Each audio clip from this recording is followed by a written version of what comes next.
pozdrav vsem skupaj v novi sezoni jesenskem delu naših predavanj. Običajno nimamo septembra predavanj, ampak letos izjemoma, ker je pač junija predavanje dr. Krofla odpadlo zaradi obveznosti, terenskih obveznosti. No, on je znan predavatelj, že večkrat je pri nas predaval v različnih zvereh. No, v medvedu še ne. No, danes bo predaval v medvedu, ki vse zelo zanima, posebno, če je na sliki ali na filmu. Če ga pa srečamo, to bo neprijetno. No, docent dr. Miha Krofl je mednarodno priznan strokovnjak za velike zveri. Deluje ne samo v Sloveniji, ampak tudi po Evropi, po Aziji, v Severni Ameriki, Afriki, se pravi, povsod ga zanimajo velike zveri. No, in morda bo še kdaj drugič predaval tudi v teh svojih raziskovanjih. No, zdaj mu pa kar predajam besedo. Ok, hvala še enkrat za povabilo. Mislim, da že četrtič, če se ne motim, Slovenski matici. Danes bi, kot rečeno, par besed o medvedih povedali. Zdaj, kako medved zgleda, veste, je malo večji v resnici. Zdaj, poprečna velikost medveda pri nas je tam nekje 180 kg za samce, odrasle samice nekje 110 kg, ampak to so poprečja. In kakor vse, kar velja za medveda, je, da poprečje ne povedal nič kaj dosti. Ker je razpon, tako glede vedenja, tudi glede telesne velikosti, je ogromen. Sem največji samice v Sloveniji odstreljeni, ki so bili stehtani, so imeli tam nekje 350 kg, pa tudi še več. Ampak večina je pa tam nekje okoli 200, recimo pri samcih. Samice, tam, če nad 150 kg, je že zelo velika. Sprav zelo velik, ki mu rečemo spolni dimorfizem, sprav samci so precej večji od samic. Kako živijo medvedi? So samotarji, pač izjema so samice z mladiči, mladiči ostanejo z mamo pri nas nekje do 2 leti, oziroma leto v pol. To pomeni, da polega vedno po zimskem času in potem grejo naslednjo zimo, grejo še skupaj v brlog. Skupaj prezimujejo enoletniki s samicami, potem drugo leto svojo življenjsko se potem nekako odselijo.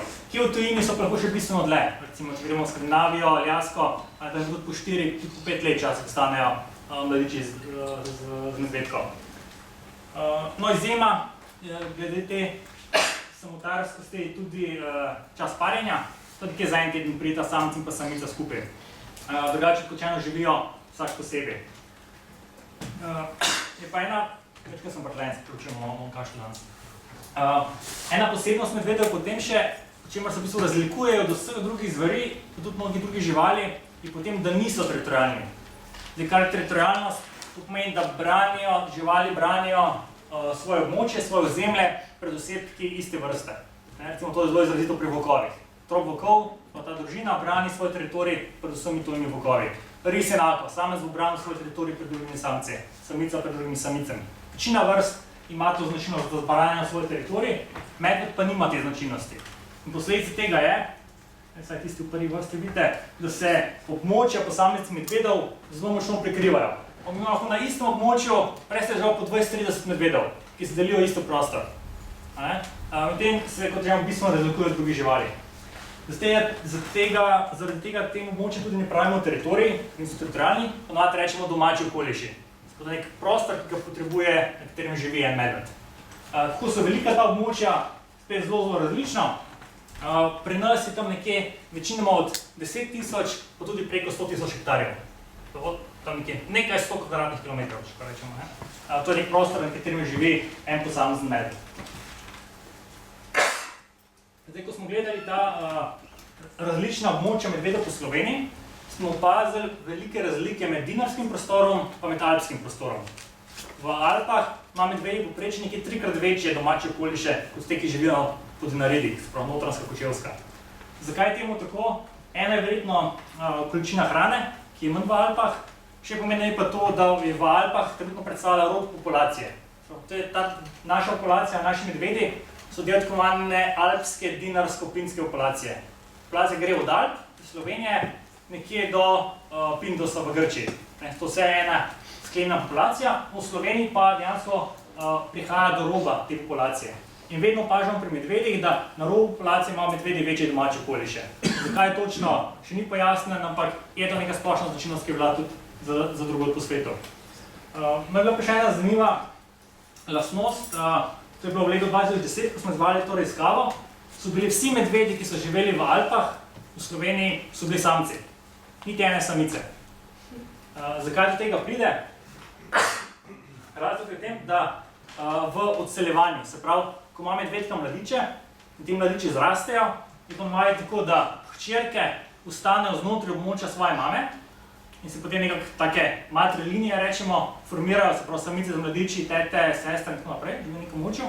Medtem ko sinovi, samci mladi, se pa vsi odselijo, lahko precej daleč stran. Kakšna ideja, zakaj je bila ta razlika? Kaj bi se zgodilo, če bi oba ostala? Da se ne parijo. Ja, pri živalih je zelo velik problem, pa isto pri ljudeh, če prihaja do parjenja v sorodstvo. To vemo pri risih, danes je to velik problem, ker risi nimajo izbire, da bi se parili z nesorodnimi risi, ker izbirajo tako nekaj populacija. Kadar imajo možnost, živali možnost izbire, so vedno neki mehanizmi, da se to preprečuje. Pri medvedih je to tako narejen, da se sinovi odselijo, hčerke pa ne. S tem ne pride do parjenja med njimi. No in ena izmed posledic tega je, če smo mi zdaj na robu populacije, na rob vedno pridejo prvo samo samci, pa to se zdi medvedi grejo daleč stran. Samice se precej počasi širijo. In zaradi tega v Sloveniji smo imeli v Alpah, tudi kot populacije, samo samce. In zdaj zanimivo vprašanje, ki se je pojavljalo, je, kaj se zgodi zdaj s temi samci v času parjenja. A se oni ne grejo od tega, ali se imajo samci med sabo radi, ali ne. In smo kar nekaj medvedov gor opremljali s hermetičnimi ovratnicami. Spet ne vidite, ampak tisti, ki vidite, za sivo, to nekaj območje dinaridov je predstavljeno območje, kjer so samice. Te poligoni v Alpah, to so pa te samci. In kar smo opazili, da te samci so večino časa živeli v Alpah, ampak ko je prišlo obdobje parjenja, so se vsi premaknili dol do območja, ki so še samice. Se parili in pošli nazaj gor. Tako malo konkurencije, dolino na punce, koga pa imaš imeti Kar pa še bolj zanimivo pri vsem tem, je prikazano vse ene točke, sva en tak medved, ko je prišel iz Alp dol na Hrušico. Na Hrušico je bila ta prva medvedka, oziroma ta zadnja medvedka še populacija, je prišel do nje, kaj pokazal, bi lahko videli, da se je ustavil, to pomeni, da je bilo parjenje. En teden je bil z njo, potem se je vrnil v Alpe. Naslednji teden, drug medved, do iste medvedke, en teden z njo, šel nazaj v Alpe. Tretji teden, tretji medved, do iste medvedke, nazaj v Alpe. In to bi bilo nekako splošna značilnost medvedk, opažamo. Zakaj tega prihaja? To je zelo podoben, recimo kako pri levih. Če kaj gledate Animal Planet in tako naprej, vedete, kaj se zgodi, ko neko krdelo prevzamejo novi samci, nova koalicija samcev. Ponavadi prvo, kar naredi, je preženejo te samce, ki so bili tam, in potem pobijajo mladiče. Zaradi tega niso konkurence te mladičke, enkrat zrastejo, še pomembneje pa, da se lahko hitreje parijo s samico. Enako je pri medvedih. V naravnih razmerah je glavni vzrok smrtnosti pri mladih medvedih to, da jih stari samci pobijajo, odrasli samci pobijajo. Kar so pa ugotovili, da samec nikoli ne bo ubil svojih mladičev, ker ločno nima enako smisla z genetskega vidika, vedno ubijajo samo tuje mladiče. Ampak je pa zdaj ena razlika pri medvedih pa pri levih, ker levi živijo v krdelu z levinjami in pač vejo, kdo je oči, ker so ves čas s temi levinjami. Medvedi so pa samotarski in zaradi tega v bistvu ta medved, kot potem sreča tega medvedka, ne ve, ali je njegov ali ni, ker ga ni še nikoli videl. Ampak kaj se spomne? Spomne se samica. In če se imel prejšnjo leto z njo fajn, potem sklepa, da je ta medvedek njegov.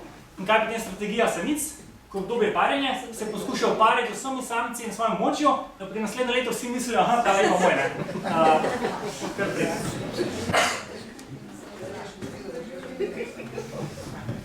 Zdaj, kljub temu, da medvedi niso teritorialni in tudi živijo večinoma samotarsko življenje, to ne pomeni, da ne komunicirajo med sabo. V resnici s tem medvedi ves čas so v komunikaciji, ves čas spremljajo, kje se tukaj nahaja, kjer samci zdaj tule, kjer samica in tako naprej. Zdaj, kako komunicirajo, uporabljajo neke vrste oglasne deske, ali pa Facebook, da temu rečem moderno, Pri medvedih je Facebook predstavljala drevo. To so taka posebna, rečemo, čohalna drevesa, v katere medvedi pridejo in se drgnejo. In s tem, ko se drgnejo, pustijo svojo vonjalno sporočilo. Spet tisti, ko ste bili, lahko vidite en tak medved, ki se drgne drevo, to je dlaka na drevesu, večinoma so gre za iglavce. Imam še en video, spet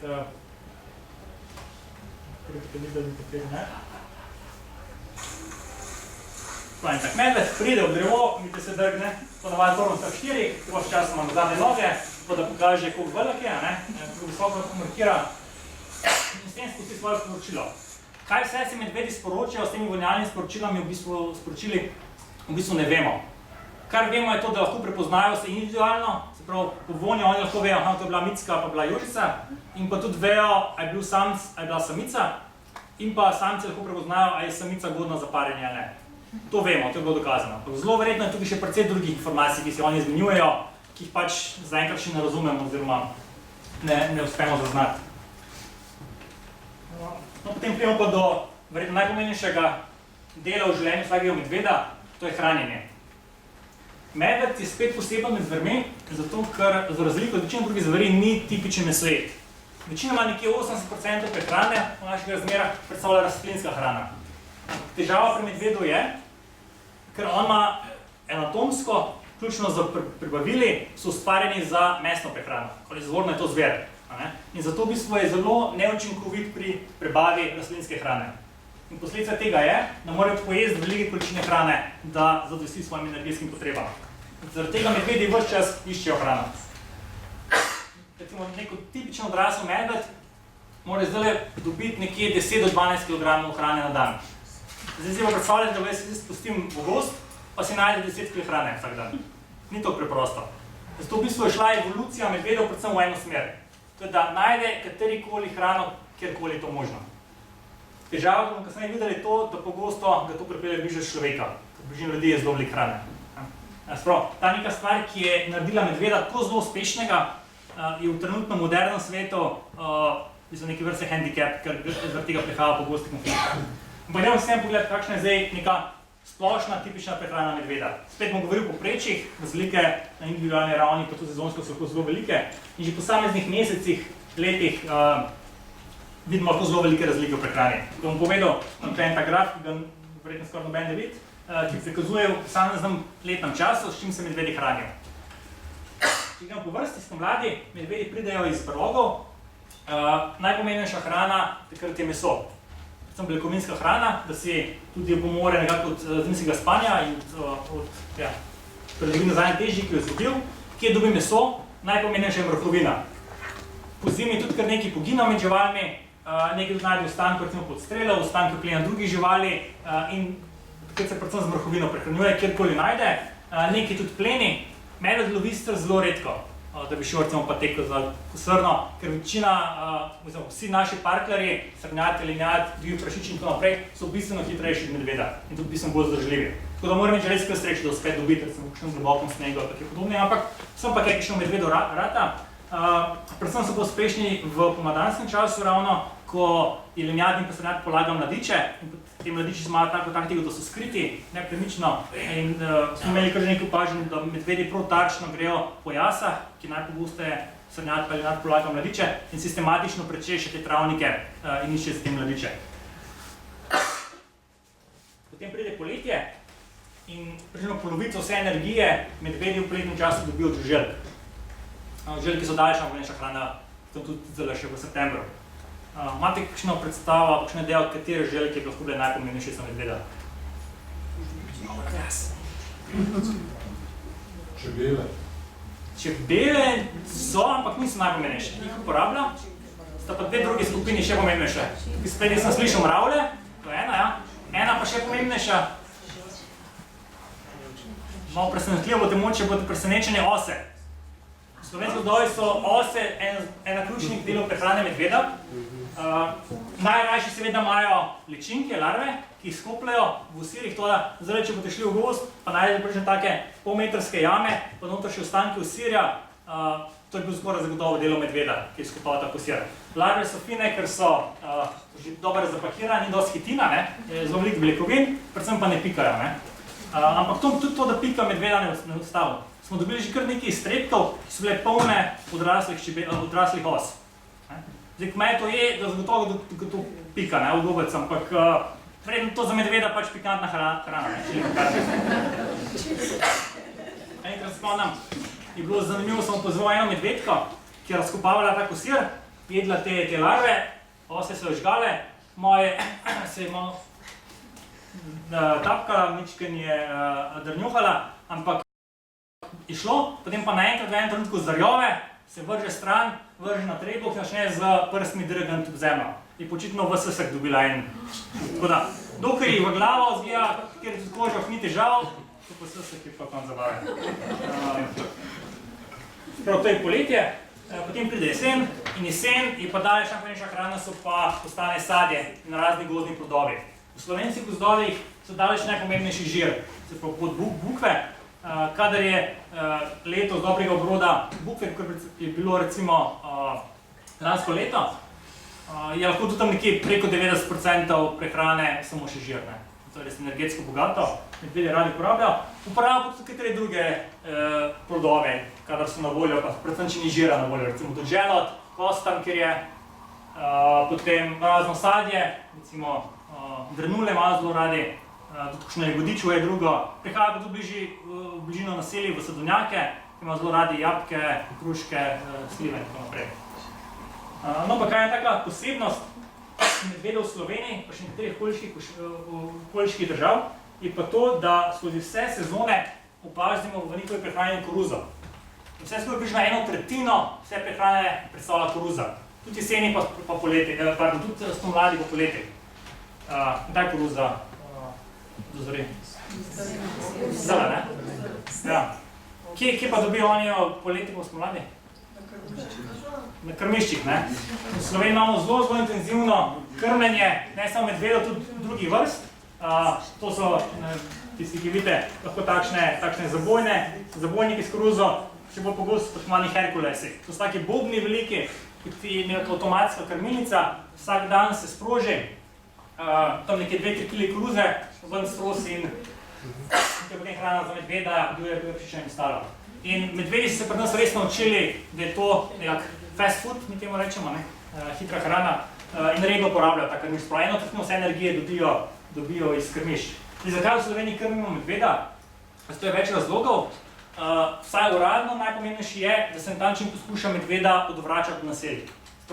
Ideja je, da damo mi medvedu hrano v gozd, zaradi tega ne bo hodil v vas. To se je v Sloveniji tradicija že več kot 100 let v nekaterih območjih. Se pa do pred kratkem ni prav točno niti preverilo, koliko zelo pomagajo v resnici, ne. Zato se v okviru naše raziskovalne skupine Oddelka za gozdarstvo smo se predvsej te vprašanje šli posvečali v zadnjih letih. Nekaj vprašanj ostaja še neodgovorenih, ampak posplošno smo opazili, da te učinki niso tako veliki, kot smo si predstavljali dolgo časa.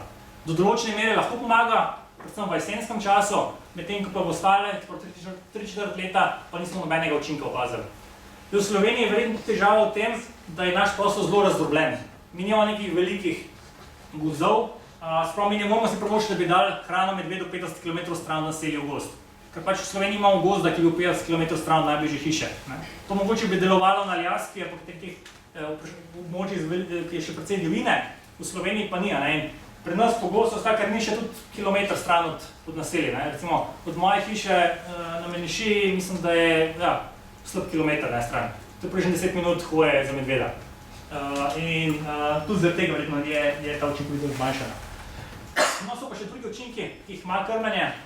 Recimo na takih krmiščih se izvaja odstrel pa monitoring, ki bi sicer bistveno težje izvajali, tudi predvsej več zastreljenih medvedov, ki bi imeli.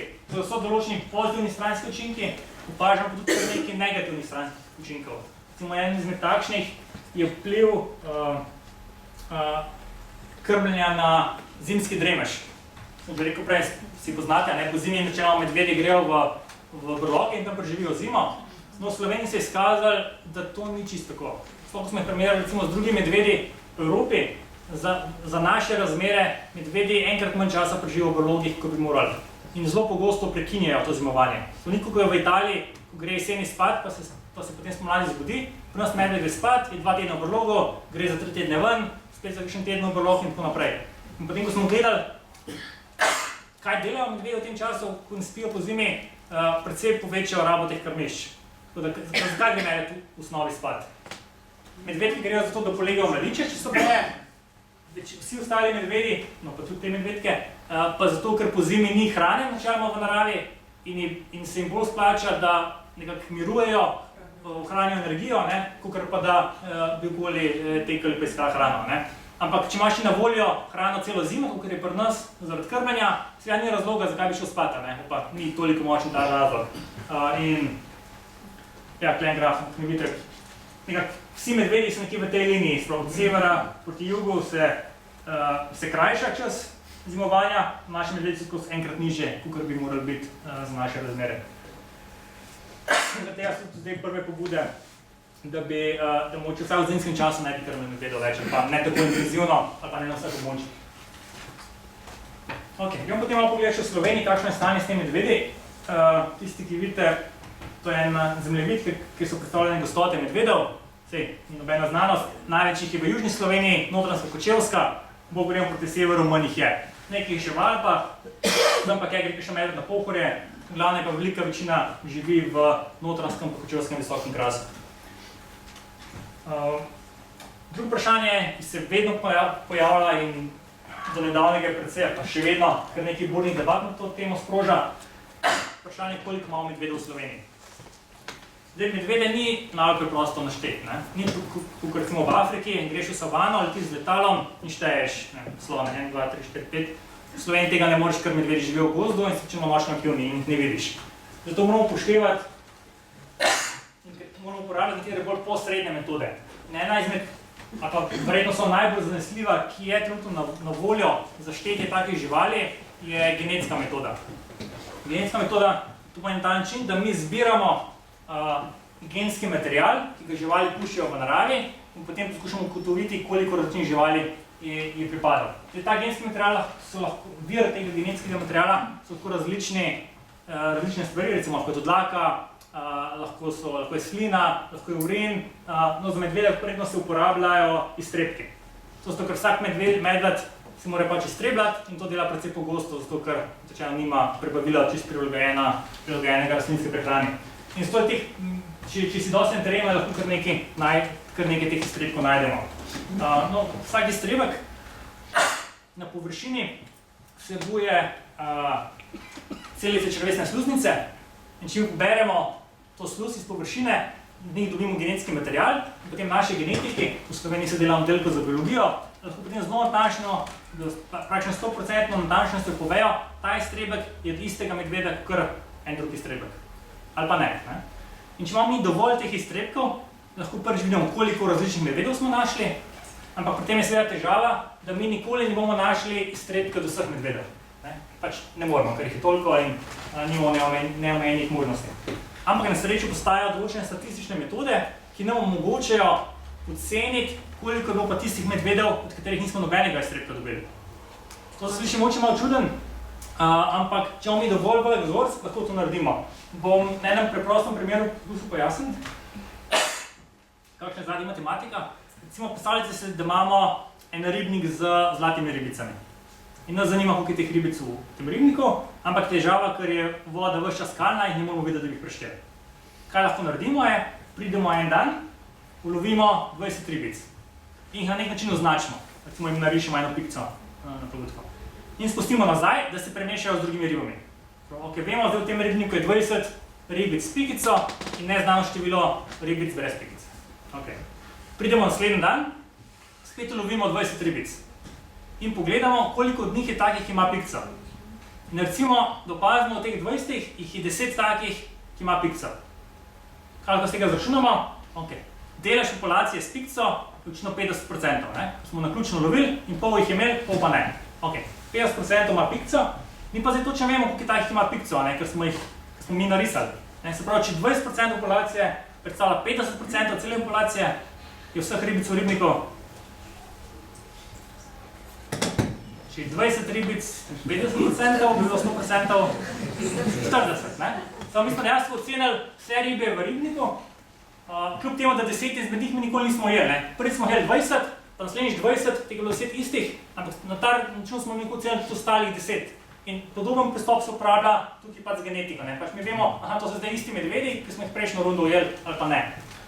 No, in ta način nam omogoča predvsem natančne izračune in da na ta način smo recimo ocenili v letu 2015 populacijo medvedov, da je 600 medvedov plus minus 50. 50 medvedov je bila ocenjena napaka s to metodo, ne. Že prej je bila enkrat ponovljeno tako štetje v letu 2007, tukaj je bilo 430 medvedov in to so te dve točki, kjer vemo dokantažno, koliko medvedov v Sloveniji.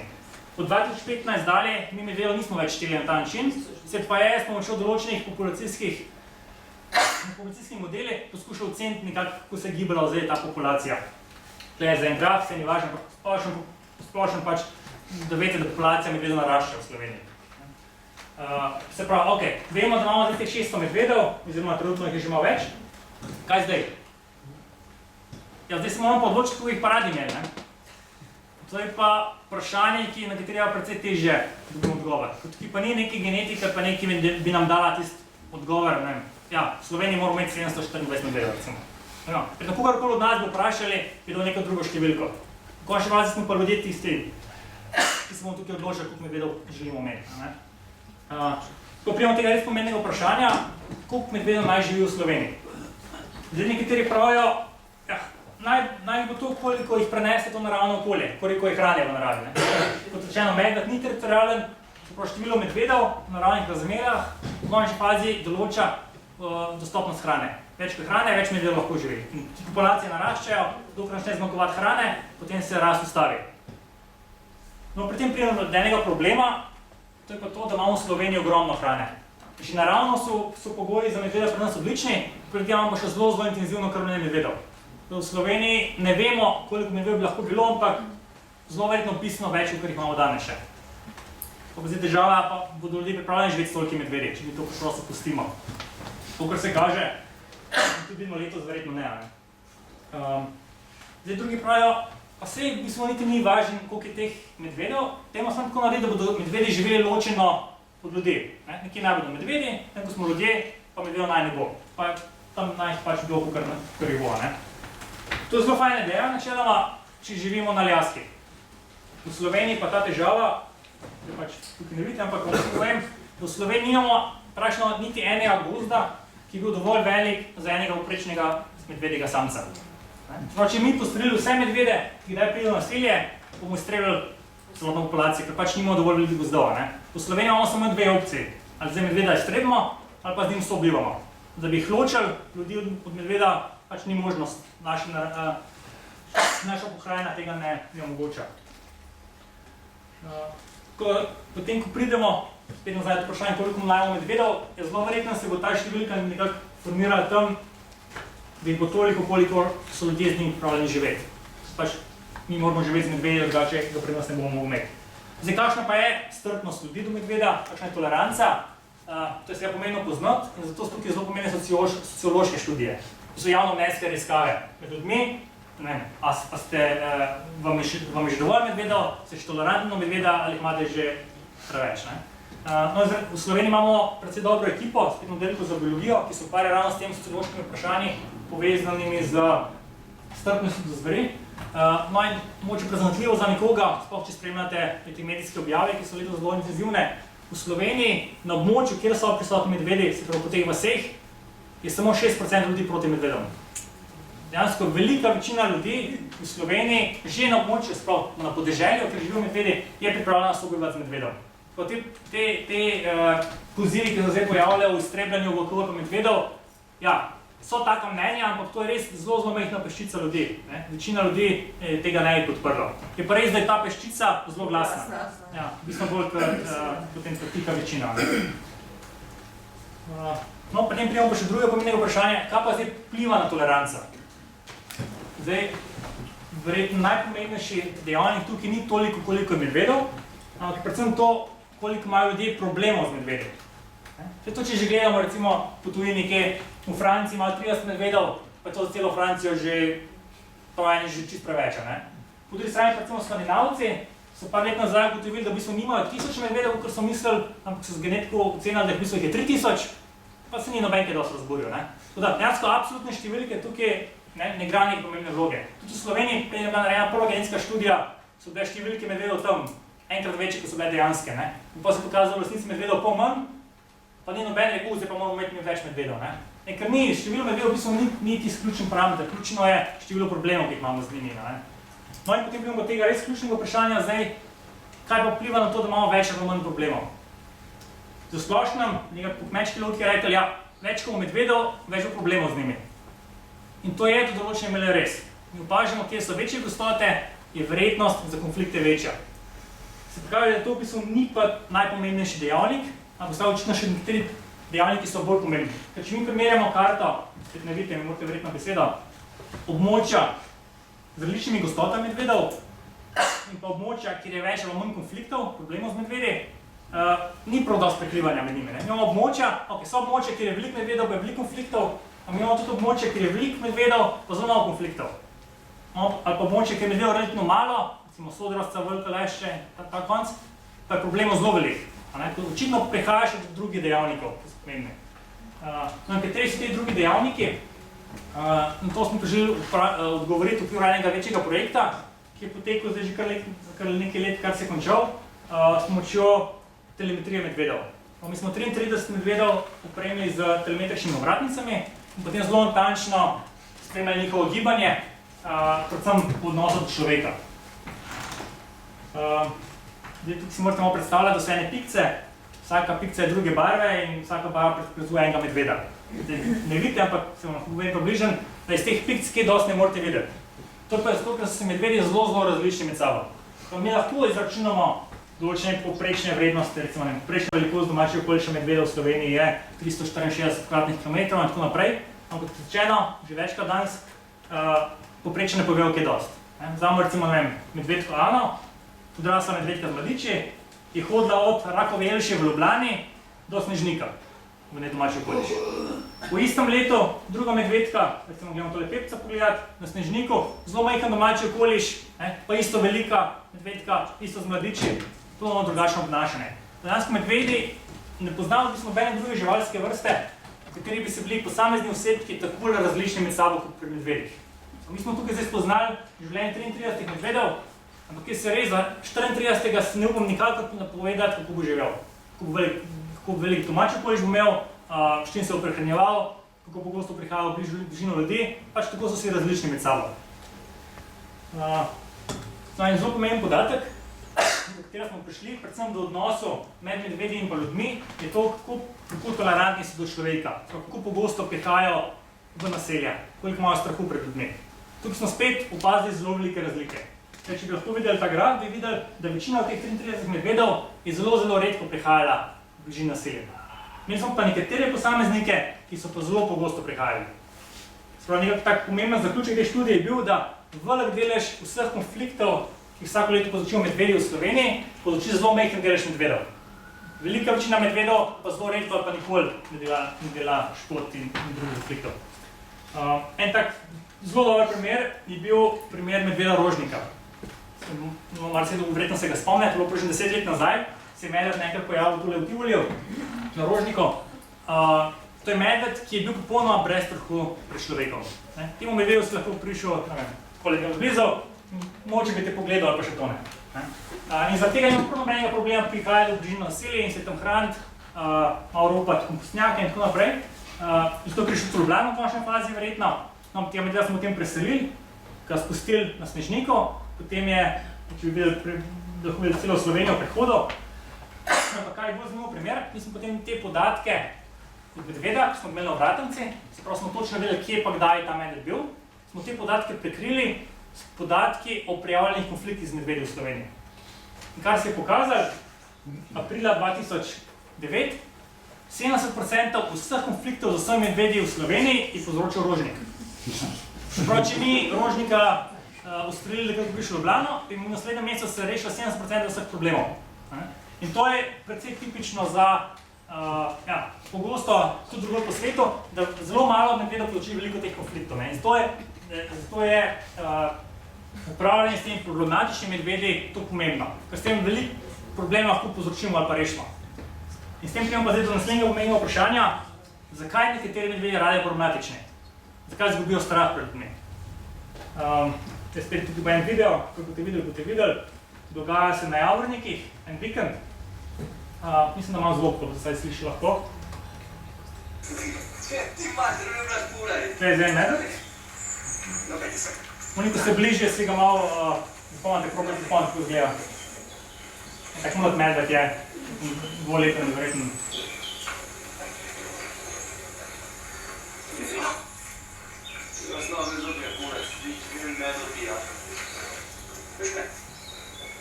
Če vidite vzadnji, kaj je moj vzrok, da je zdaj zlater. To je v naravi, to je bil medved, sred Javornikov. Se pravi, dva kekca sem spomnila, da je futrala medveda. Po eni strani se niti ne sliši tako slaba zgodba. Tam domačini opazujete ga medveda, še kakšne kolege pripelje družino, da pogledajo medveda, ga slikajo z njimi. Vse nič groznega se ne zgleda. No, približno mesec kasneje, sredi Rakeka se naenkrat pojavil medved. Nekaj ne vidite, to je hiša tukaj. Tule je možakar, 5 metrov od njega v kompostnjaku noter medved. Tisti, ki ste bližje, verjetno ga prepoznate, tisti medved. Rakek je tam takoj pod Javorniki noter. Se pravi, te medved točno popolnoma izgubil strah pred ljudmi, redno zahajajo tam, delajo velike probleme. Nisem se lahko si predstavljati domačine, zjutraj peleš otroka v vrtec, spreš vrate, pa ti medved sedi na vrtu. Niso prav prijetni občutki. In kar se ponavadi zgodi v takih primerih, zelo hiter ustna odločba, problematičen medved, gumb medveja se streli. Rečemo problem rešen. Ampak zakaj je zdaj ta medved moral biti streljen? Tista dva možakarja ne bi začela ga futrati, ta medved zelo verjetno ne bi izgubil strahu pred človekom in potem se ne bi bil priti v vasa. Zaradi tega smo po eni strani imeli prebivalci Rakeka velike probleme, pa strah pred medvedi, tudi ta je bil po drugi strani tudi medved streljen. In to kažemo, da je predvsem medvedov, ki je problematični ima kakšno podobno zgodbo. Tudi z rožnikom ne vemo točno, kaj se je zgodilo, ampak zelo verjetno je bilo v tem smislu. No, potem smo pa šli še kakšne druge primere, da so ti medvedi, ki smeli vratnico, prihajali v naselje. Kadarkoli je kakšen medved, tukaj ne bom kazal, ne vidite, ampak kadarkoli prišel kakšen medved v bližino naselja ali pa v vas, smo mi tako šli na teren, na to lokacijo, ker te vratnice imajo en majhen mobitel noter in skozi pošiljajo SMS-e. Vsebina SMS poročil in so koordinate, ki je medved. To mi v živo spremljamo, kako se medved giblje v prostoru. In če smo kdaj videli, da je bila pikca v vasi, mi tako šli na to lokacijo pogledati in probati ugotoviti, kaj je tam, zakaj je ta medved prišel v naselje, v bližino naselja. Kaj smo ugotovili, je bil zelo izvit vzorc, praktično vedno je bila tam kakšna hrana, seveda, prehrana tisto glavno gonilo življenja medvedov. Smo en tak tipičen primer. Ena medvedka, ki je bila načeloma precej pridna, živela v gozdovih na nanosu, naenkrat začela hoditi vsak večer v šmihel pod nanos. Smo šli pogledati en teden, približno hoditi tja, smo šli potem pogledati, tako z veselo smo najdli divje odlagališče odpadkov in pa, tukaj zadnje ne vidite, je celo truplo konja. Nikomu je crknil konj in ga je pač vrgel za hišo. To divje odlagališče odpadkov. Tako mrhovino normalno medved zavoha 4-5 km v gozd, še dlje, če veter piha v pravo smer. Ta medvedka potem vsak dan hodila tja, kar je bilo še lepše, medvedka je imela samo mladiča in verjetno se potem tudi mladič imel navadno, se da dobiti hrano blizu človeka. Zdaj ta mladič že osamosvojen, lansko leto bo dobro brod žira in mogoče ostal tudi na nanosu, letos ne bo dobro brod žira, bo lačen, kam bo šel? Šmihel pod nanos, bo prišel tja, mogoče ravno takrat ne bo nobenega konja mrtvega na tem ilegalnem odlagališču odpadkov, bo šel še malo po vasi pogledati, bo najdel smetnjak, noter fajnčne pomije, plinske odpadke, se bo nahranil, super, naslednji dan bo spet lačen, grem spet pogledat, bo spet dolgo, tretjič, četrtič, petič mogoče bo rekel, pa se ni nič hudega, grem jaz kar po dnevu že, in treba da po noč hodim, prišel in vik in krik, medvedo je že toliko gozdovi, da ni več prostora hodil naselja. In taki primeri dejansko, skoraj vsakič, kar je bil medved v bližini naselja, je bilo kaj podobnega. En drug primer v Oniku, v Pčevskem rogu, doma so klali ovce, čez cesto, tudi so ugrabili po cesti tule, vrgli kožo pa drobovino, spet medved zavoha, prije tja in potem redno obiskuje to lokacijo. Medvedi imajo zelo dober neke vrste prostorsko karto po svojih možganih si naredijo, kjer se zapomnijo, kje pa kdaj so dobili oni hrano. In se potem vedno vračajo na te točke, ker pač vejo, da je tam velika verjetnost, da spet dobili za jesta. Tole je babno polje, zdaj se ga hiše, če poznate. To je kompost, najbolj popularen kompost v babnem polju. Ena medvedka Bora je bila vsak teden v njem, prišla pogled, kaj je novega, kakšne organske odpadke. Smetnjaki jih tako, v Sloveniji smo dolgo časa velik problem, nismo imeli enega smetnjaka, ki bi odporen na medvede. Tudi te veliki kisoni, to za medvede je kar piksno za konzerve z ribicami, to odpre in ljudje vedno več hrane mečemo stran in seveda medvede to privlači in potem take slike, ki se bliže spet vidite medved na smetnjaku, niso tako redke. In težava tukaj je, da medved dobi nagrado, če pride v bližino naselja. Medvede se zelo hitro naučijo in pač bo se bodo vračali in s tem spet ustvarimo te problematične medvede. Zdaj, tudi že kar nekaj let, kar se je ta projekt zaključil in potem smo na podlagi tega, kar smo se naučili v tem projektu, smo potem z Združenimi močmi, tudi z Zavodom za gozdove, nekaterimi drugimi inštitucijami v Sloveniji in tudi v tujini, 4 države, smo zagnali tako imenovani Live Dinalberg projekt, največji evropski projekt, financiran večinoma iz Evropske unije, v katerem smo poskušali reševati te težave, za katere smo spoznali, da so težave. To en pomembnejših je bila predvsem dostopnost do hrane človeškega izvora. Potem kot prvi na svetu smo razvili kompostnjake, ki so tako narejeni, da medved ne more priti do hrane in smo jih razdelili lokalnim prebivalcem, predvsem na območju, kjer smo imeli velike probleme z medvedi. Tukaj je slika, ki smo testirali na Snežniku, na enem krmišču, dali ene fajn smrdeče stvari not v ta zabojnik in gleda, bo uspel odpreti ali pa ne. Se je zelo dobro obnesel, tako potem smo šli v produkcijo. Podobno smo imeli tudi za smetnjake, jih razdelili. Urša, si pomaš, kako je bilo na koncu tega? Mislim, tam preko 100 smetnjakov in preko 100 kompostnjakov. In je precej dobro delal. Recimo zdaj, če gledamo, mi smo prvo identificirali tiste območja, ki so bila najbolj problematična v Sloveniji in potem na vsa ta območja šli do županov s pobudo, mi imamo zdaj denar, vam lahko financiramo, da zrihtamo te smetnjake pa kompostnjake v vaši občini, saj na tistih najbolj problematičnih lokacijah. Kje je bil zelo velik, zelo dober odziv, recimo Rakitna, Kostel, Loška dolina, še par drugih, kje so se pa odločili, da pa oni pa s tem noči nič imeti, recimo Veliki Lašči v tak primer, tam so pa rekli, ok, ni problema. Zdaj, če gledamo, kaj se je v tekom projekta dogajalo, na vseh teh območjih, kjer se je, v prečju teh območjih, kjer se razdelili te smetnjake in kompostnjake, se je število problemov z medvedi zmanjšali. Kljub temu, da je v istem času populacija medvedov precej narasla. Recimo v Velikih Laščah, ker niso tega želeli sprejeti, jim so problemi narasli. Niso neke ogromne razlike, vseeno kaže, da je tega ukrep lahko učinkovit. Pustite, kaj je bil pa razlog, da so zavrnili?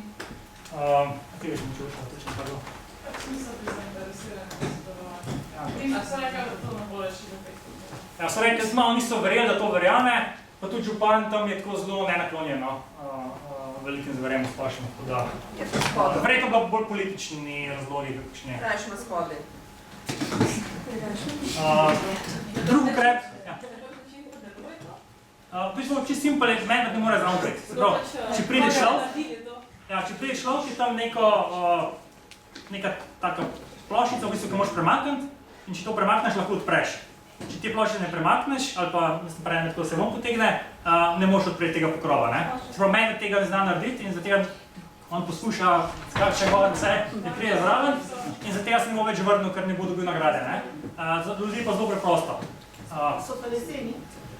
Kompostnjaki so leseni, te, ki so pa za smetnjake, smo uporabljali obstoječe kontejnerje, sada smo jih ojačali pa s tem mehanizmom opremali. Nekatere ta večje smo pa v bistvu tako naredili v hiši, v bistvu za te, se pravi, da je v hiši, da če ste bili kje, ne vem, dolg Kolpi na Kostelu ste mogoče videli, pa v Iškem Vinigarju so bili, se so še eno, v Iškem Vinigarju je problem, ker zdaj toliko smetnjakov, toliko smeti, da so te smetnjaki vsi zafilani in ne deluje več za te, bilo treba več gledati, ali pa malo imeti, koliko smeti se tam pušča. Ampak drugod pa je precej dobro delati. Drug ukrep, spet boste videli sam tukaj spredi, so elektrograje. Tukaj je zdaj en medved, ki je prišel do elektrograje, v kateri so ovce zaprte. Zdaj bomo prikazali, kaj se zgodi. Medved pride in po 2 starca prvo proba.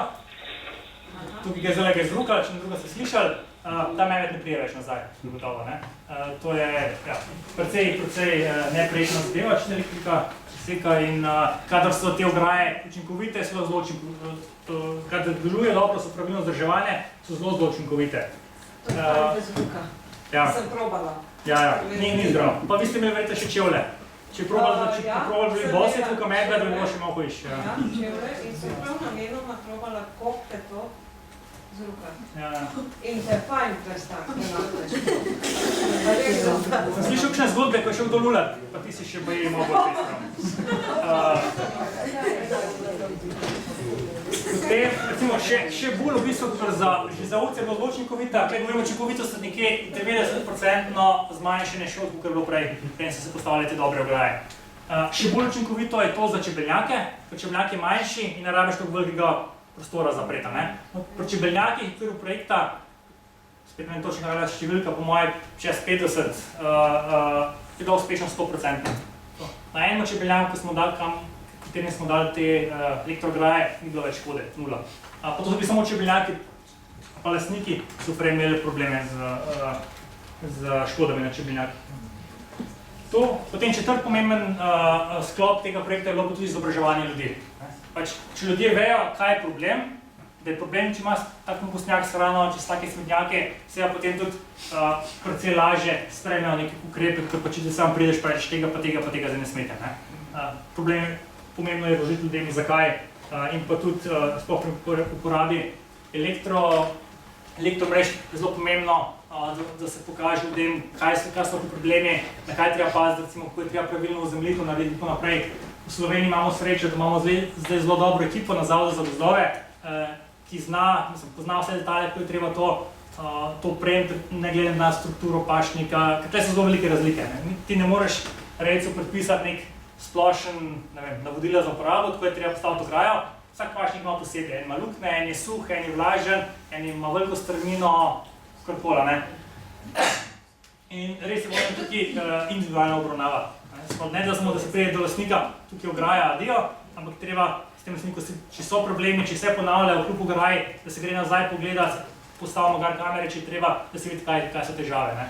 In v večini primerov je pri teh skoraj vseh teh rejcih, ki so res imeli voljo in so vztrajali, se je slejko prej našla rešitev, kaj so bili ti detalji in so se potem škode močno zmanjšale. Tukaj še en graf, spet se pravičujem, ne vidite prav dober, ki prikazuje trend škod v Sloveniji. V zadnjem letu se zelo veliko govori o tem, letos je pa ne vem, koliko škode so porasle. Zdaj, primerno medveda, če primerjamo mi na lansko leto, ja, letos imamo večje škode kot lani. Ampak redko daj se v medijih pove, da smo imeli mi lani rekordno nizko škod v zadnjih 15 letih. Predvsem v času izvajanja tega projekta so se škode precej zmanjšale v povprečju. Je tak zelo žagast graf. Ta žaga pride od tega, ker je število škod, do katerih prihaja, je zelo povezano z obrodom žira. Vsa ta leta, ki je bilo malo škod, so bila leta kakor lani, ko je bilo zelo veliko žira.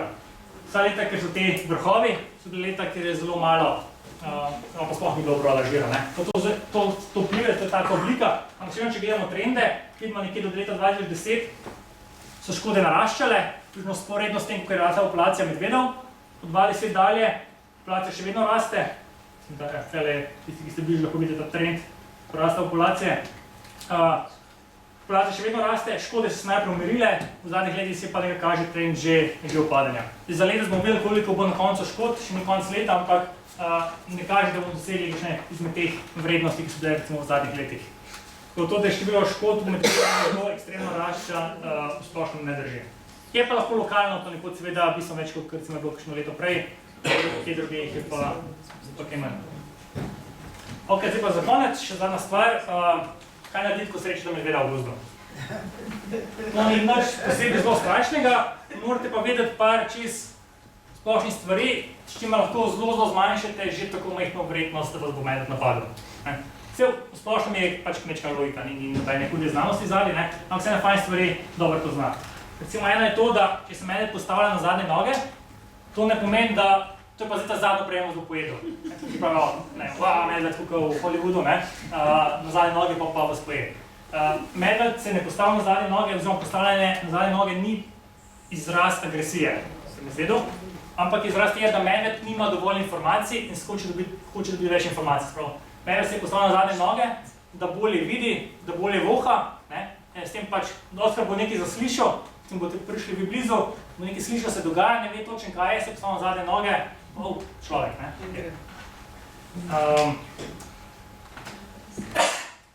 Najpomembnejša stvar, ki se morate zavedati, sploh če se bojite medveda, pač se bojite, da bi lahko napadel, je to, da če že pride do napada pri medvedu, medved vas nikoli ne bo napadal zato, da bi vas pojedel. Sploh, vsi napadi, ko so napadi, da smo se najjasni, napadi medvedov človeka se dogajajo. Na leto imamo kar nekaj komandnih lažnih napadov, to pomeni medved se zakadi proti vam, pa se pa ustavil na par metrov, udar stacu tle iz norjove, gre stran, še enkrat nazaj preleti, ni pa fizičnega stika. Je zelo močno doživetje, bom rekel,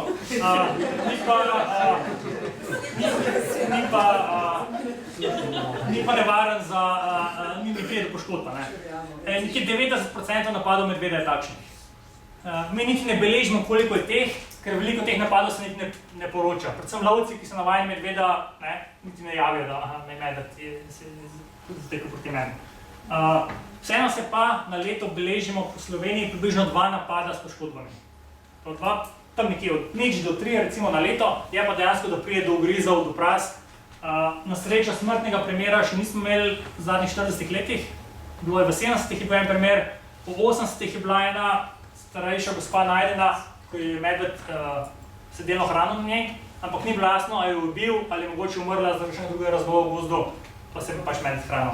Ampak so pa potrjeni primeri 60 pa 70 let, ko so smrtni, ampak rečeno, zadnjih 40 let ni bilo takega primera. Še gre za lažje poškodbe. Ok, sploh rekli smo, medved nas nikoli ne bo napadal, zato bi nas pojedel. Sploh tukaj ne gre za plenilstvo. Tukaj recimo, ne vem, leopard v Afriki nas lahko napade, so da nas bi pojedel. To zakaj nas potem medved napade včasih? Napadi se zgodijo zato, ker se medved počuti tako ogroženega, da se odloči, da se bo raje branil, kot pa da bo begnil.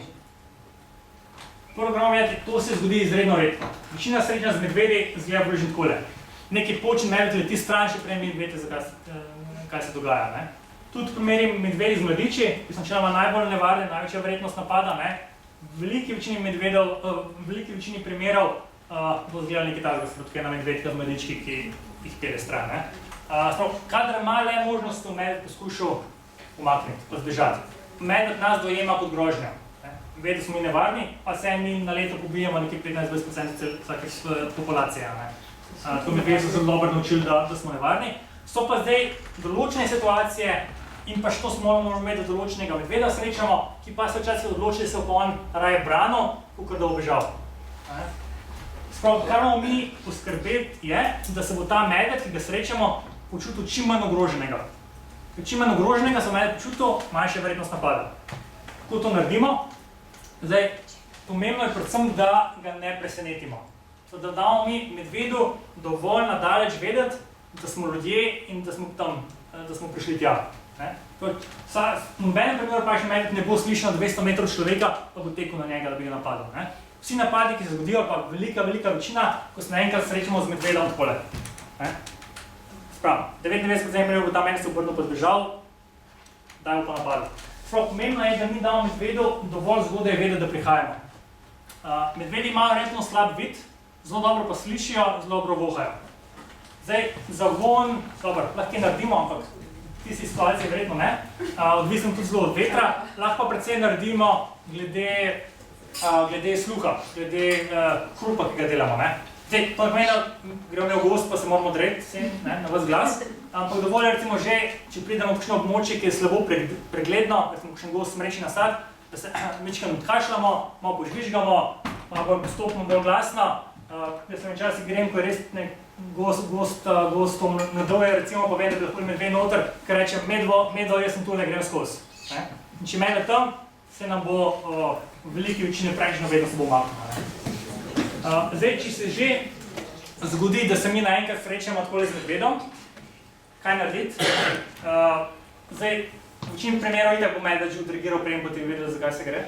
Ampak, če imate možnost, je pomembno spet, da medveda poskušate mu ne dajati občutka ogroženosti. Sprav, ne začnete kričati, ne začnete mahati, kriliti, metati kamna v medveda, se je zgodilo, In tudi ni dobra varianta naenkrat pobegati stran. Ker vsi ti nenadni gibi dodatno povečajo občutek ogroženosti, in je večja vrednost, da se medved odločijo za napad. Sprav, kaj narediti, če smo takole zraven medveda, najprej je najbolj samo obstati. To je tako načeloma vedno naredi, mislim, veliko ljudi to naredi avtomatsko, ker itak ne veš, kam je ampak to je dejansko najboljši se ustaviti, potem pa počas iti proti strani. Če medved reagira, pa gre pred nam, se kar najboljši obstati primeru, če pa je možnost, se pravi, če on samo gleda, pa počas stran, lahko kaj mirnega rečemo, ni pa nujno, da ne pravijo, da se je treba delati mrtvega. Se verjetno že slišal, ne? To v bistvu je zelo dobro. Ne zato, ker bi medved dejansko mislil, da ste umrli. Po eni strani je medved mrhovinar, tako da... Ampak, če se delamo mrtvega, se pravi, da se vržemo na tla, pokrijemo glavo, je to zelo dobro, ker smo primer, ne gibni, se pravi, ne dajemo medvedu občutka ogroženosti. Ker se zmanjšamo in ne premikamo in smo glasni. Tako da, to je dejansko dobra strategija, kot rečem, ne zato, ker bi mislili, da je mrtev, ampak ker smo negibni, zdaj lahko tudi pokrijete glavo, zdaj, če bi začela prišla napada, da se z rokami ste malo zaščiteni, glavo povrat, ampak je samo to, da obmirujete, ampak se uleži, da je dobra taktika. Potem še en takih zelo, se vam bo zdeli smešnih napotkov, ampak to so dejansko stvari, ki so se dogajali v Sloveniji in jih prišel z napada. Če ste v gozdu, srečne zelo luškega mehkega medvedka, ne je do njega, pa ga boža. Zelo verjetno nekaj zraven med mama. Če je brlog, v katerem spi medved, ne je noter, pa ga slikati z mobiteli. Spravim, slišite skecen, ampak to so stvari, ki se prevedajo z napada v Sloveniji. Tako da, zdaj pri brlogih, pri brlogih je tako, medvedi so v brloge lahko nekje prvi medvedi, ki jih mi zabeležimo v Franci, da grejo kdaj v brlog, to so kakšne medvedke, ki polegajo mladiče, je oktobra in najdlje nekje do konca aprila. Se pravi, nekje od maja do septembra ni nevarnosti, ker medvedi ne uporabljajo v brlogu. Mi vseeno ne priporočamo, tudi polegi, da se hodi v medvedje brloge, ampak nečemo, da je tak problem. V času, recimo med oktobrom pa med majom, pa res ne hoditi v brloge. Smo imeli tudi primeri, ko so kakšne jame, ko so šli jamarji meriti noter jamo, pa niso vedeli brloga. Tako da v tem času treba biti pozoren tudi bližino brlogov. Včasih so ti brlogi, niso to neke ogromne jame, Postojnska jama stil, ponavadi medvedi zbirajo čim manjši vhod, da se še nekaj not zlezejo.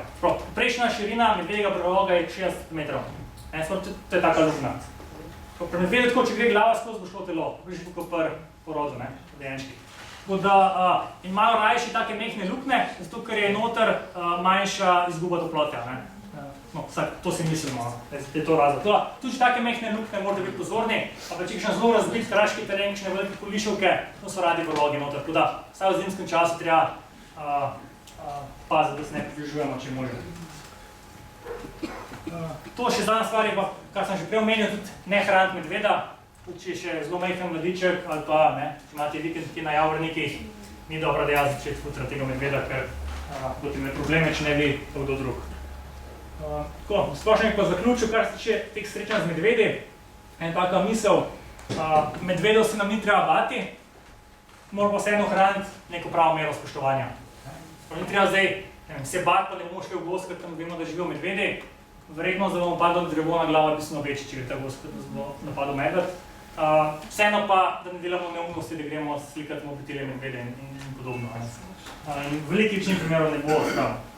Nikoli ne moram reči, da ne bo kakšne nesreče prišlo slučajno, ampak verjetno je toliko majhna, da ne vem. Saj osebno sem se srečal z medvedom že več kot 200-krat v naravi, se pač ne obremenjujem s tem, ker vem, da je dosti bolj nevaren to, da se izpeljem do gozda z avtom, ker pa da potem hodim po gozdu. Je pa res, da pač strah je težko racionalno dostkrat se ga znebiti, in imajo ljudje v Sloveniji, ki malo fobijo pred medvedi, ki dejansko toliko bojijo medvedov, da se ne upajo v gost. Takih primerih ena stvar, ki priporočamo, da se počutijo bolj varne, je uporaba spreja proti medvedom. To je sprej, tisti, ki so bili v Severni Ameriki že kdaj, tam je to zelo razširjeno. Vsakdo, ko gre v Yellowstone backcountry, ima ta sprej, To je zadeva, ki je zelo učinkovita, če vas medved napade, testiral nekje 97% primerov bo ustavil medveda. Težava, ker je, da večino nimaš priložnosti ga uporabljati, ker če recimo medved prije, pa te podrestiš na tleh, te ne veš, kaj se dogaja. Ne? Ampak recimo nekaj primerih, ko medveda že na tleh zagledaš, pa se približuje, mogoče ni tako, da bi se probal ljudi, imaš ali pa ne vem. Ali pa čisto, če ti je zelo strah medveda, pač imaš to v roki, ko greš, ne vem, v nek gost nasad, smreči ali pa kaj tazga, pač deluje stvar, ne.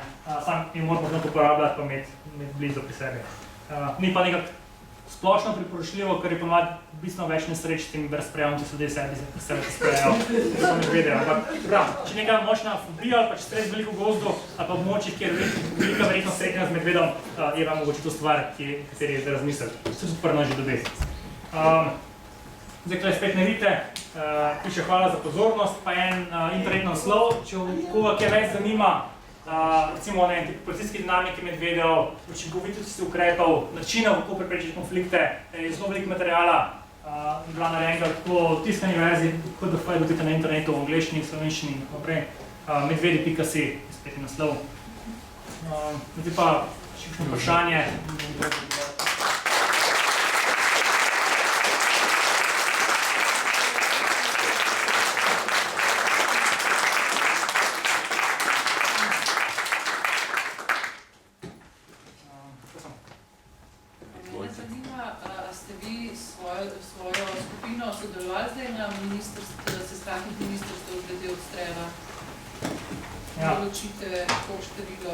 Kakšno število živali je vzdržno? Letos so malo izjemne razmere. Do zdaj je bilo vsako leto pred to odločitvijo je bil sestanek strokovne skupine. No, zdaj strokovni skupini pravi tudi nekaj drugega, prvi strokovnjakov noter. Ampak moče zdaj to, da pojasnim, kak je bil normalen postopek. Vsako leto, ko se predlagajo odstreljne kvote, za volka pa medveda, za risa, je tako, da najprej Zavod za gozdove pripravi strokovni predlog, strokovno poročilo, vse podatke, ki so na voljo, škoda, konflikti, koliko medvedov, bilo prejšnjo leto streljenj, in da svoj predlog. Letos mislimo, toliko medvedov bilo treba ustreliti, tukaj pa tukaj. Potem da Zavod za varstvo narave svoje mnenje na mnenje Zavoda za gozdove. Potem, če se ne strinjata, da Zavod za gozdove nazaj svoje mnenje, kaj so on mislili o njihovem mnenju.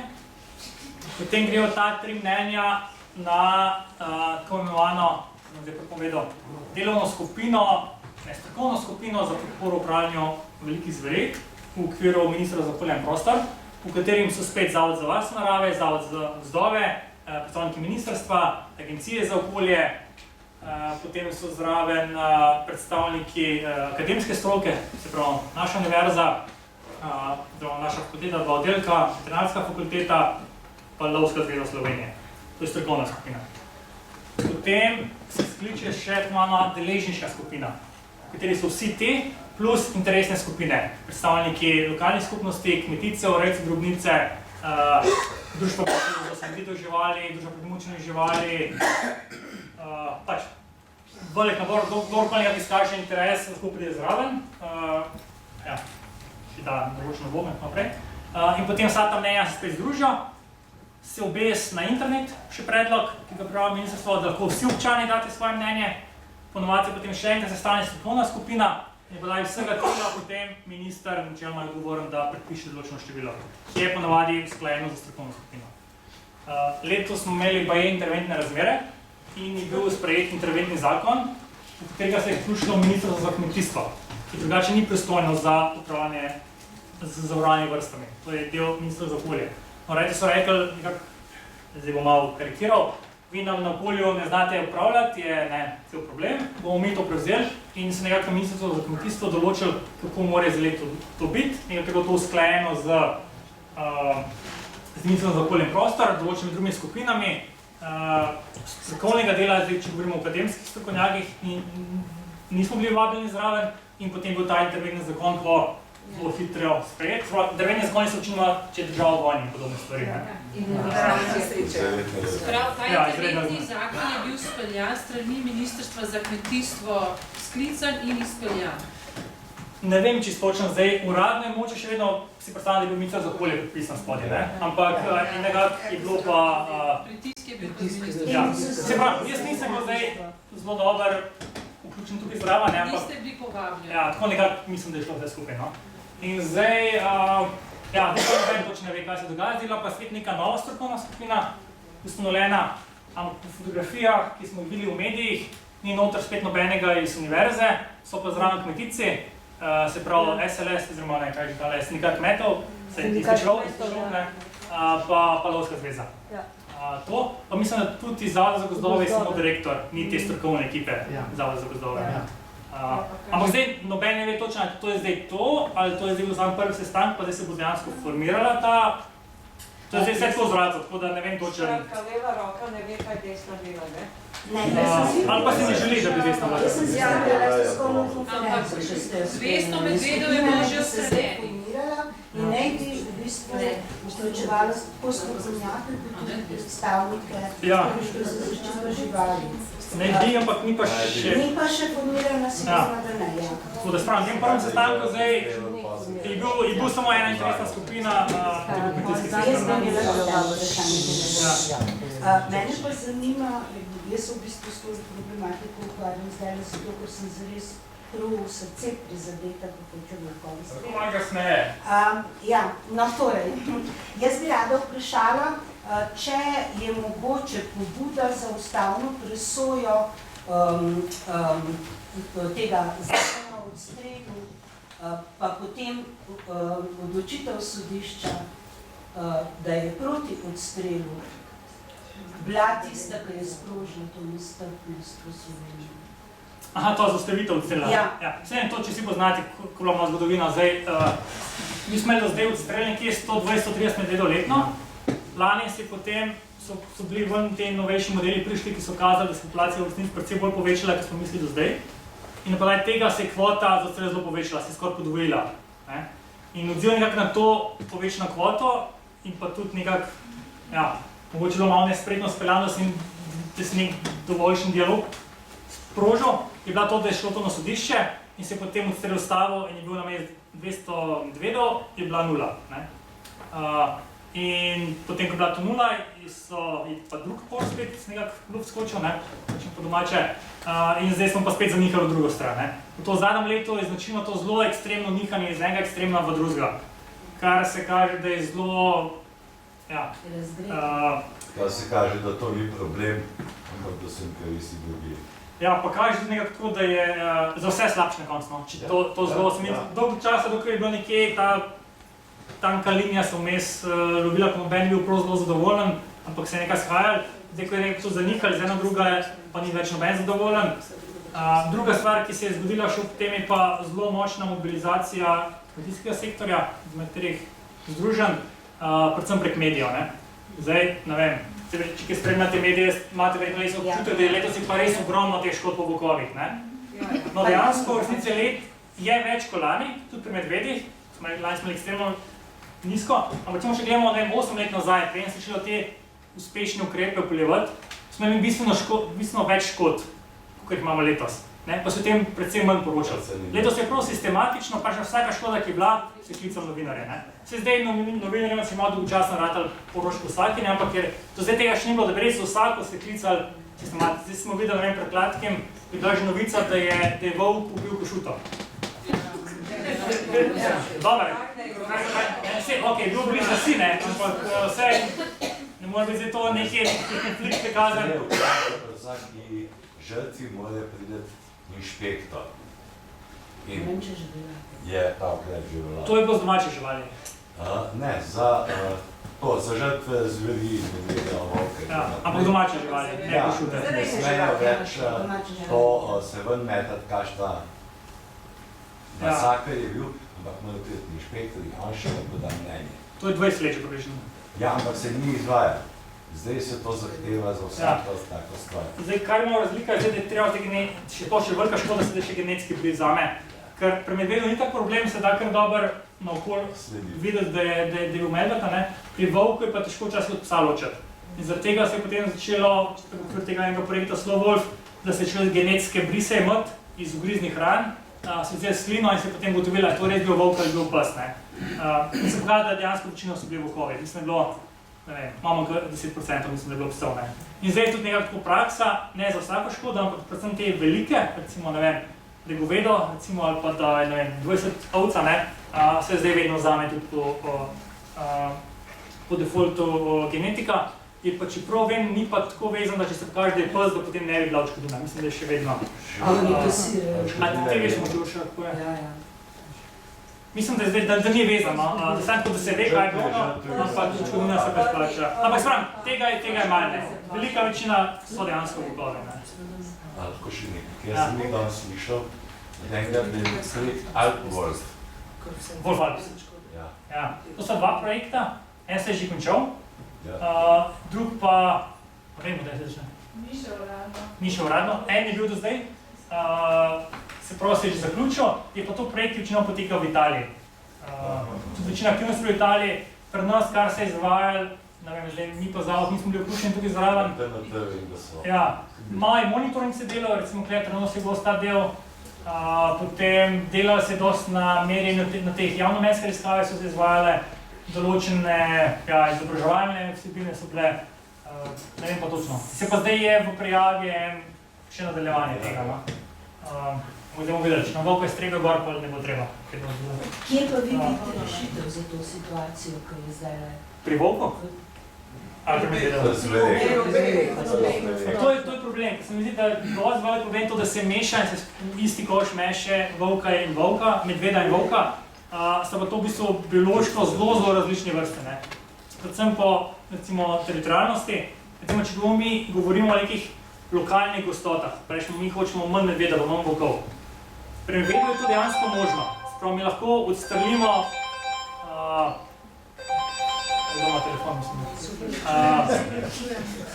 Recimo, lahko rečemo, ok, mi hočemo zdaj pol medvedov imeti, koliko jih imamo zdaj, jih postrelimo pol in jih bomo imeli pol. Bi delovalo, ne. Pri volku to ne deluje, ker volkovi so pa teritorialni. Sprav, imaš ti teritorij in na vsakem teritoriju je trop ali pa ga ni tropa. Ne bo nikoli 5 tropov, ne, ker imajo ta mehanizem samoregulacije. Se pravi, če ti postreliš tu cel trop, ker bo teritorij prazen, da bo zelo hitro zasedli drugi volkovi in ne boš imel spet trop. In bo spet en trop.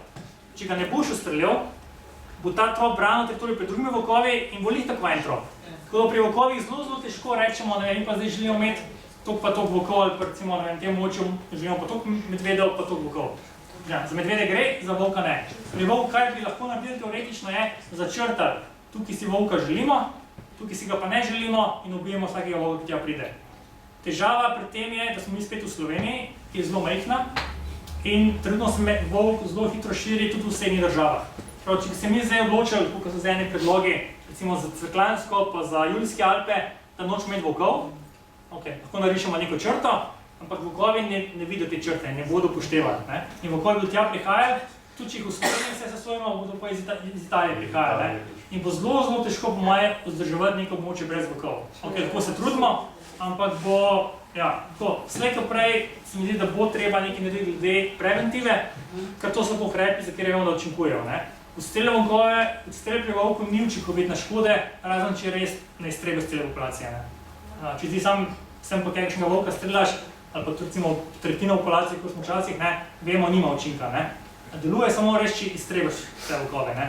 Ampak to lahko učinkovito, če ti iztrebaš volkove na velikih površinah. Recimo v Skandinaviji imajo ta princip conacije, da je zgornje 2/3, kjer imajo rejo severnih jelenov, so se odločili, mi tukaj nočemo volkove, strelijo vsakega volka, ki tja pride.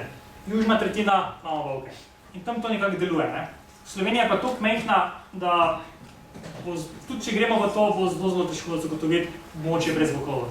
Pa se, a ni tradicionalno Slovenija bila postavljena z volkovi že To je normalno vse to.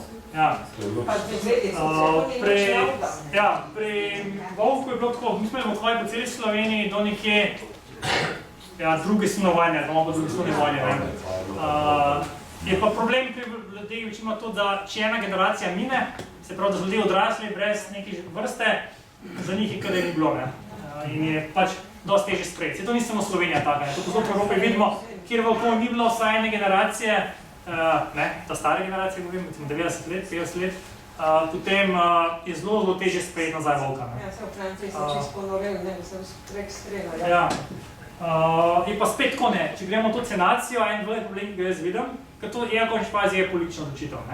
Mi kot stroka zdaj tukaj, mi lahko to rečemo, če hočete nekaj ne imeti volka, lahko imeti cenacije, lokalno ne bo to vplivalo na gostote, to lahko odložimo. Zdaj, kje se bomo odločili, da volka ne bomo ali pa bomo imeli, to je pa stvar politike oziroma naše družbe, Ampak zdaj je stvar tukaj, če se politika odloči, recimo, ne vem, zdaj tam volka ne bo, tukaj jo bo, potem nekako ustvarjamo prvorazredne pa drugorazredne državljane, Se pravi, zakaj, ne vem, mene Notranjskam, jaz moram skrbeti za ovce, ne vem, vi na Gorenjskemu pa ni treba, Ok, mogoče je argument, jaz sem malo bolj navajen, ker sem že od nekaj tam, na Gorenjskem pa ne vem, mogoče, ampak to je nekak stvar, ki je zdaj stvar družbene odločitve, Da vsi govorijo, to mora zdaj stroka povedati, aj zonacija je ali pa ne.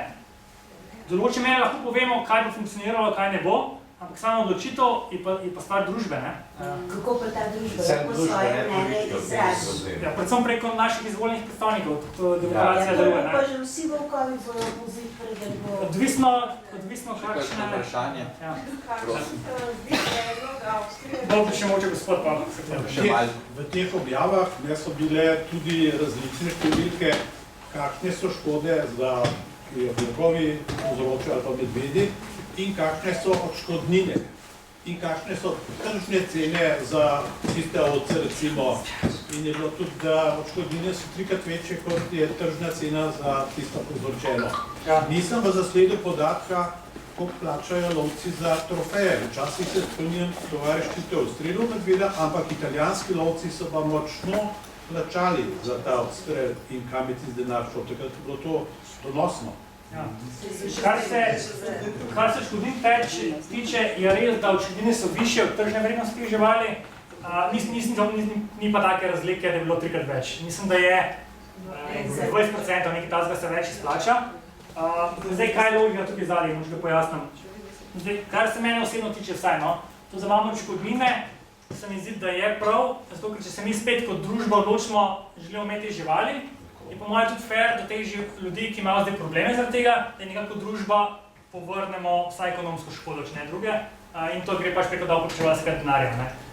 Zdaj, zakaj je večja, je nekako se poskušal to upoštevati, da ko pride volk, recimo ubije 10 ovc, ne vpliva samo na te 10 ovc, ampak ima pogosto vpliv tudi na druge ovce, ki so bile v tej čredi, zakaj je to stres, lahko, ne vem, pride do spontanih splavov, problem po kotitvi, manj mleka in tako naprej.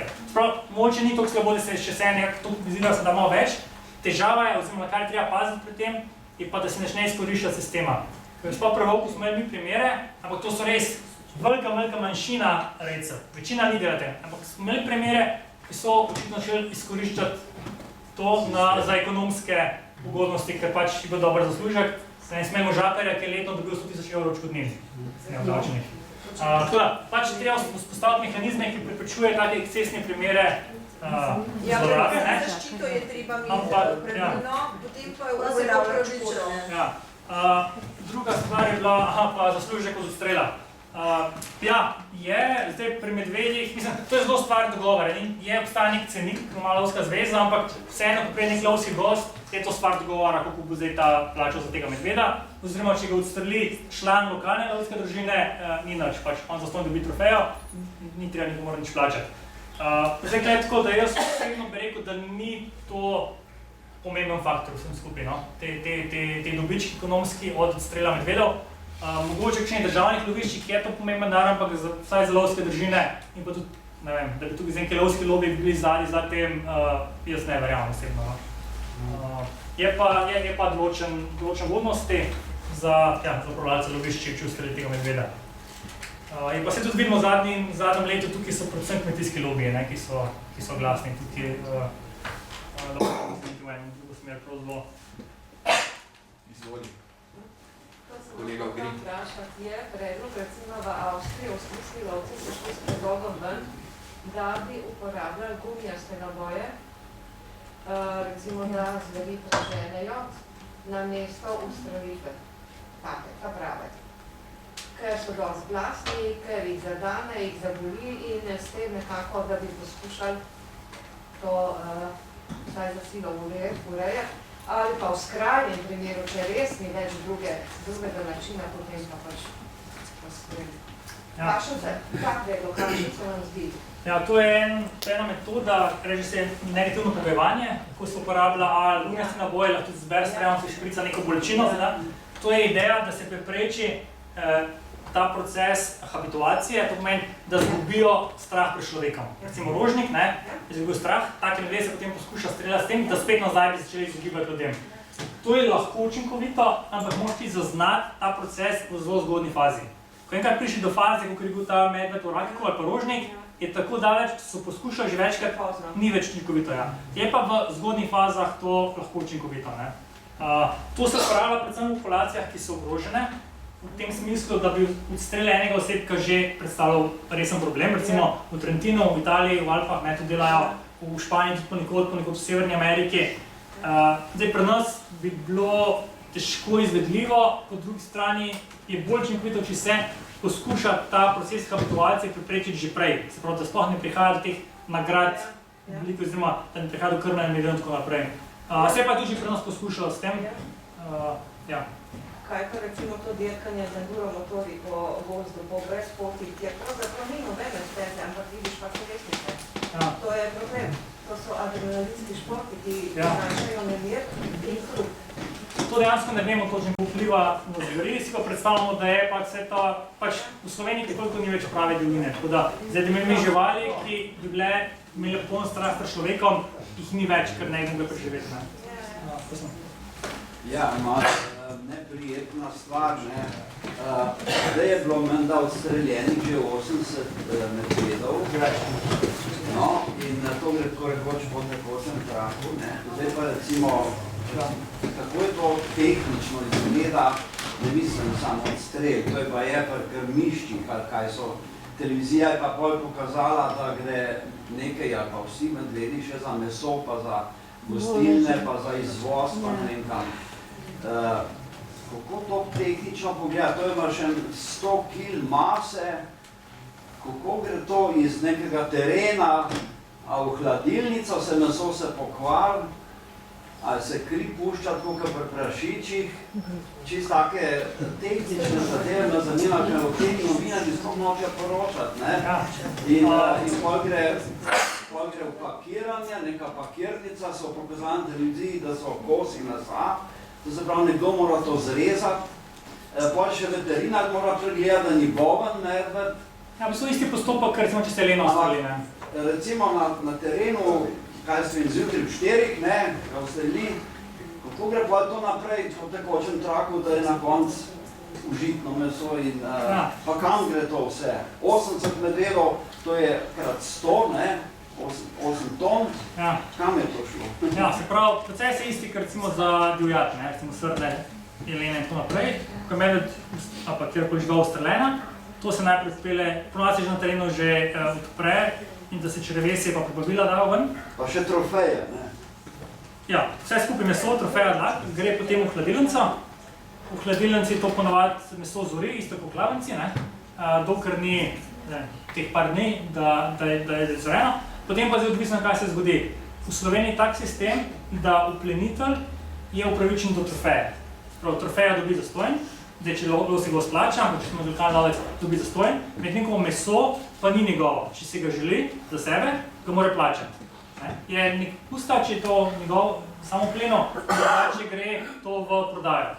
Zdaj tukaj lahko je spet, ali pride neka gostilna, direkt do lovske družine, nas zainteresira, da 40 kg mesa medvedov, recimo bi to kupili. Če ni, imamo v Sloveniji enega bolj monopolista, to je ta Nimrod, ki odkupuje vse, kar lovci sami ne vzamejo ali pa direkt prodajo. Vse je Nimrod kup, ki gre potem v procesiranje, ki v bistvu je zelo podobno procesiranju klavnih živali, domačih. Zdaj, denar se pravi od prodaje, zdaj, ali to gre v prodajo lovcu, ali gre v prodajo gostilno direkt, ali je Nimrodov, to je potem pa dobi lovska družina, zasluži lovska družina, če rečemo. Trofeja pa je odvisno, spravo. Če je lovc iz lokalne družine, nič ne plača, če pa lovci gost, pa plača, kot so se pa že govorili prej. Ampak trofejo mora tudi en strokovnjak narediti? Ja, to gre pa pod preparatorjem potem. Ja, v Sloveniji imamo preparatorja, profesionalce, ki v bistvu, ne vem, plačaš, ne vem, nekaj stene, 500 € in ti naredi medveda nagačenega. ali pa karkoli drugega. V bistvu govorite, da je normalen 20% odstrel. Normalen? V Sloveniji. Toliko je bil. Da je bil normalen, kar je ogromno. To je veliko več, kot marsikera država. Ampak obenem pa se mi sprašujemo o inbreedingu teh živali. In zdaj me samo zanima iz vidika odstrela, recimo, kako komentirate, da če bi teoretično zaokrožila, da je recimo 800 medvedov pri nas, da še malo zvišamo, pa mi smo zdaj, jih bomo zdaj pobili po interventnem zakonu 200, pa 200 se jih še pripravlja, da se jih bo pobili. Torej, pol bomo zrazirali. Ja. Inbreeding pa? Pri medvedu ni problema z inbreedingom, ker je populacija precej velika, kar mi pri inbreedingu, pri genetskih značilnostih populacije, moramo mi govoriti o populaciji, ne o državnih delih populacije. Prav naši medvedi so del, kot sem prej rekel, populacije gre dol do Grčije. Ne, to tega se zavedam, ampak pač problem je, da itak so vse države zelo, sploh druge so zelo nastrojene proti tem živalim in slej, kar prej jih bo itak zradirali tudi tam. Tako nekako, recimo, če pogledamo risa, smo delali podobno in pač dobro razumem FLB in vse, to mi je jasno, da so prišli bolezni zaradi inbreedinga. In da medved pač jih ne moramo enačati v vidiku teritorialnosti, ampak v bistvu s takim posegom verjetno ni vse v redu. Kar se inbreedinga tiče, je glavni parameter pri inbreedingu je, iz koliko osebkov izbira populacija in kako velika je populacija, ki se parijo. In pri medvedu je to približno 4000 osebkov trenutno. In problem pri inbreedingu se dogaja kratkoročno, če imaš tam nekje zagotoviti moraš nekje 200 osebkov, da nimaš kratkoročnih problemov. Dolgoročno, se pravi, da ti ohraniš evolucijski potencial, je približno 10krat več, približno 2000 živali. Se pravi, imamo zdaj 4000 živali, se pravi, smo še predvsej daleč tega, da je bil to problem zaradi inbreedinga. Pri risu in druga stvar, ker je medved nikoli ni bila populacija tako majhna, kot sem pri risu bila. Pri risu izhaja cela populacija od Slovenije, Avstrije do Bosne, iz 6 živali, v katerimi sta bila brat, sestra, pa mama, pa sin. Tako da je predvsej druga situacija. Tako da ima odstrel določene, ima negativne učinke na populacijo, ampak inbreeding ni problem pri medvedu, ker je ključen parameter velikost populacije, ki je tudi precej velika. Kakšno vprašanje? Nemo še malo na 10. Ne bi se zahvalil predavatelju za izjemno predavanje. Se upravičujem, da nima slikt, ampak se je tudi. Ogromni darilce. Hvala. Državko na medveda, da pa malo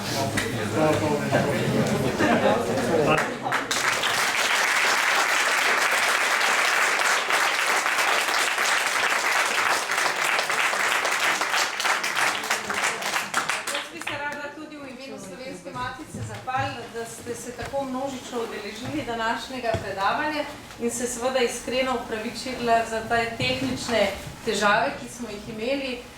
Ste pa v živo doživeli, zakaj Matica letos praznuje 155 let. Sicer pa vas vabimo, ker je prireditev v jeseni še kar nekaj, da kljub tem zapletom boste vendarle še prišli na kak naš dogodek.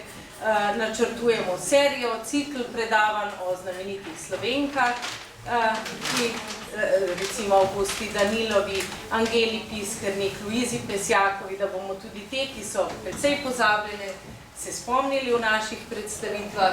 Imamo 2 pomembna simpozija, jutri o Almi Sodnikovi in v novembru o 100-letnici Univerze v Ljubljani. Vse to v čast tiste univerze, ki jo je Matica pomagala ustanavljati. Tako da hvala lepa in pridite še k nam kljub vsem tem težavam.